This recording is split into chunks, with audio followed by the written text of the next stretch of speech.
2024-এর 5ই August Bangladesh ছেড়েছিলেন Sheikh Hasina. তারপর 8ই August বাংলাদেশের অন্তর্বর্তী সরকারের দায়িত্ব নিয়েছিলেন কে? মোহাম্মদ ইউনূস। আর সেই 8ই অগাস্ট দিনটিকে নতুন বাংলাদেশ দিবস হিসাবে পালন করা হোক, এমনটাই চেয়েছিলেন মোহাম্মদ ইউনূস।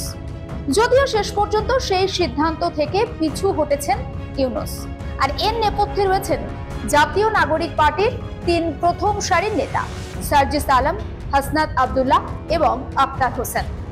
তারা বললেন 8ই অগাস্ট নয়, 5ই অগাস্টে নতুন বাংলাদেশের জন্ম হয়েছে। জুলাই গণ অভ্যুত্থান দিবসের পাশাপাশি ওই দিনটিতেই নতুন বাংলাদেশ দিবস পালন করা উচিত। এহেন বিতর্কের মধ্যে নতুন বাংলাদেশ দিবস পালনের সিদ্ধান্ত বাতিল করে দিয়েছে অন্তর্বর্তী সরকার। হাসিনার পদত্যাগের পর যে বাংলাদেশকে নতুন বাংলাদেশ আখ্যা দিতে চাইছেন ইউনূসের সরকার, তাকে আদেও বসবাসের যোগ্য না অযোগ্য? একের পর এক হিন্দুদের ওপর নির্যাতনের ঘটনা, এই প্রশ্নই তো তুলে দিচ্ছে। ইউনূস সরকার আসার আগে এবং পরেও আমরা দেখেছি যে হিন্দুদের নির্বিচারে হত্যার ঘটনা ঘটে বাংলাদেশে। এবার ইউনূসের নতুন বাংলাদেশের বরিশাল থেকে উঠে এসেছে এক শিউরে ওঠার মতো ঘটনা।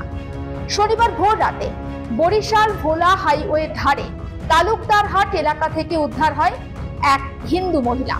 হাত পা বাঁধা অবস্থায় ছিল তার, প্লাস্টিকে মুড়ে ফেলে দেওয়া হয়েছিল রাস্তায়। প্রত্যক্ষদর্শীরা জানাচ্ছেন দেহের অর্ধেক অংশ অ্যাসিড দিয়ে পুড়িয়ে দেওয়া হয়েছে। স্থানীয়দের অনেকেই প্রথমে ভেবেছিলেন যে ওই মহিলার দেহ কেউ রাস্তাতে ফেলে গিয়েছে। পুলিশ গিয়ে দেখেন আশ্চর্যজনকভাবে তখনও বেঁচে রয়েছেন ওই মহিলা।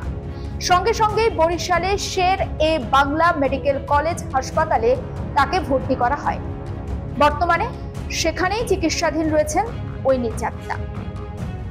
ঘটনার 4 দিন আগে বাড়ির দরজা ভেঙে সেখানে ঢুকে হিন্দু মহিলাকে ধর্ষণের অভিযোগ উঠেছিল ইউনূসের নতুন এই বাংলাদেশে। 26শে জুনের ঘটনার পর থেকে আতঙ্কে ভুগছেন কুমিল্লার মুরাদনগরের সংখ্যালঘুরা। মূল অভিযুক্ত ফজর আলীকে ইতিমধ্যেই গ্রেপ্তার করেছে পুলিশ। পাশাপাশি আরো 4 জনকে গ্রেপ্তার করা হয়েছে ওই ঘটনার জন্য। অভিযোগ, ধর্ষণের ঘটনার ভিডিও এবং ছবি সোশ্যাল মিডিয়ায় ছড়ানোর অভিযোগ উঠেছে এই 4 জনের বিরুদ্ধে। পুলিশ সূত্রে খবর, বছর 38-এর ফজর আলী বিএনপির একজন সক্রিয় নেতা। রাত 10টা নাগাদ মহিলার বাড়ির দরজা ভেঙে ঢুকে পরে অভিযুক্ত। নির্যাতিতার স্বামী কর্মসূত্রে বিদেশেই থাকেন। তিনি পরিষেবা উৎসব উপলক্ষে সন্তানদের নিয়ে বাপের বাড়িতে এসেছিলেন। তখন এই দরজা বন্ধ করে কোনো রকমে নিজেকে বাঁচানোর চেষ্টা করেছিলেন ওই নির্যাতিতা। তবে দরজা ভেঙে বাড়িতে ঢুকে ওই মহিলার ওপর পাশবিক অত্যাচার চালায় ফজর আলী এবং তার দলবল। ঘটনার পর স্থানীয় বাসিন্দারা অভিযুক্ত ফজরকে ধরে মারধরও করেন। তবে সে কোনো ক্রমে পালিয়ে যায়। পরে পুলিশ তার লোকেশন ট্র্যাক করে এবং 30শে জুন ঢাকার সায়দাবাদ এলাকা থেকে তাকে গ্রেপ্তার করে। পুলিশ জানাচ্ছে স্থানীয়দের হাতে মার খেয়ে আহত ফজর বর্তমানে কুমিল্লা হাসপাতালে চিকিৎসাধীন। নির্যাতিতার অভিযোগের ভিত্তিতে ইতিমধ্যে 27শে জুন থানাতে একটি মামলাও দায়ের হয়। আর এরপরই পুলিশ তদন্ত শুরু করেছে। গ্রেপ্তার করা হয়েছে আরো 4 অভিযুক্তকে। এই মাত্র কয়েকদিন আগে ঢাকার খিলক্ষেত দুর্গা মন্দির ভেঙে দেয় বাংলাদেশ প্রশাসন। বুলডোজার দিয়ে মন্দিরটি কার্যত মাটির সঙ্গে গুঁড়িয়ে দেওয়া হয়েছে। স্থানীয় হিন্দু সমাজের মানুষ মন্দির ভাঙা আটকাতে বুলডোজারের সামনে শুয়েও পড়েন, সেই ছবিও দেখা গিয়েছে। কান্নাতে ভেঙে পড়েন প্রায় কয়েকশো মানুষ। তাদের সরিয়ে দেয় কারা? পুলিশ, সেনাবাহিনী। প্রার্থনা করার মতো আর জায়গা রইল না সংখ্যালঘুদের। মন্দির ভাঙা অবস্থায় দেখে কান্নায় ভেঙে পড়েন স্থানীয় বাসিন্দারা। টিন দিয়ে হলেও মন্দির গড়ে দিক সরকার, কাতর আর্জি জানান এই সমস্ত অসহায় বাংলাদেশি হিন্দুরা। কি বলবো, বলার মতন ভাষা নাই।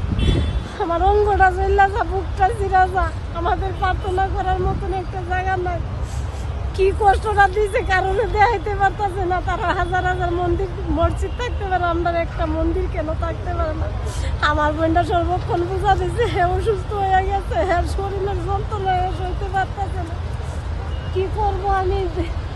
সরকারের কাছে আমার একটা আবেদন, আমরা যদিও আমরা ঈদ দিয়া না দেয়, যেভাবে টিন সেট হোক, যেভাবে আমরা প্রার্থনা করার মতন যেন একটা এই জায়গায় সুস্থভাবে আবার পূজা করার মতন একটু রাস্তা কইরা দেয়। এই সামনে দুর্গা পূজা আইসা পড়ছে।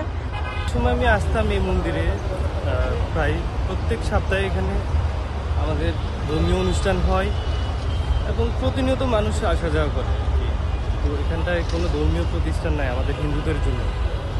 এই একটা মন্দির ছিল, সবাই আসতো, এসে প্রসাদ নিত, পূজা দিত। পরে শুনলাম এটা বাংলাদেশ রেলওয়ের জায়গা। তো ঠিক আছে, এটা রেলওয়ের জায়গা মানলাম, বাট এভাবে প্রতিমা সহ মন্দির ঘুরিয়ে দেওয়াটা আসলে আমার কাছে অন্তত পক্ষে মনে হয় না এটা সঠিক কাজ হয়েছে। সরকার চাইলে তাদের নিয়ম অনুযায়ী আগে প্রতিমা সরাইয়া তারপর এটা ভাঙতে পারতো অথবা ঘুরে দিত, কিন্তু প্রতিমা সহ ঘুরানোর বিষয়টা সবার একটু নজরে পড়ল আর কি। আর এই ক্ষেত্রে একজন সনাতনী হিসেবে আসলে আমরা খুবই লজ্জিত। এভাবে আমাদের ধর্মীয় প্রতিষ্ঠানটা ঘুরিয়ে দিল, সবার হৃদয়ে একটা আঘাতের মতো। মন্দির ভাঙার প্রতিবাদে সনাতনী সমাজের মানুষজন মানববন্ধন কর্মসূচি পালন করেন এবং এই ঘটনাকে যে তারা ভালোভাবে নিচ্ছেন না, তাদের সেই কর্মসূচির মধ্য দিয়ে তারা প্রমাণ করে দিয়েছেন। বাংলাদেশ সনাতনী জোট এবং সনাতনী আন্দোলন এরা গতকালকে ঢাকার কেন্দ্রস্থল এক ধরনের ঢাকার খিলক্ষেতের রেল লাইনের পাশে একটি মন্দিরকে গুড়িয়ে দিয়েছে সরকারি বোল্ড রেজার দিয়ে। এই ধরনের একটি নির্মম দৃশ্য সকলকে দেখতে হচ্ছে।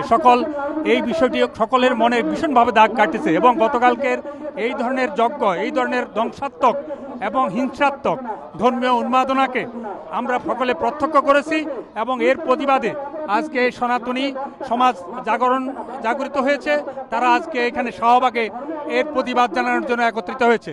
আমরা বাংলাদেশ হিন্দু বৌদ্ধ খ্রিস্টান ঐক্য পরিষদ আগামীকাল সকাল জাতীয় প্রেস ক্লাবের সামনে, সারা বাংলাদেশ ব্যাপী ঢাকার জাতীয় প্রেস ক্লাবের সামনে আমাদের প্রতিবাদ মানববন্ধন অনুষ্ঠিত হবে। আমরা এর তীব্র নিন্দা জানাই।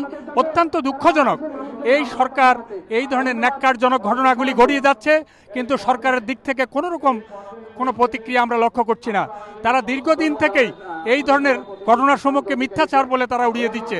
তারা বলছে এই ধরনের ঘটনা সত্য নয়, কিন্তু আমরা লক্ষ্য করছি একের পর এক সরকারের এই ধরনের অস্বীকৃতি এবং একটা গোষ্ঠীকে সেটা উস্কে দিছে বলে আমরা মনে করি।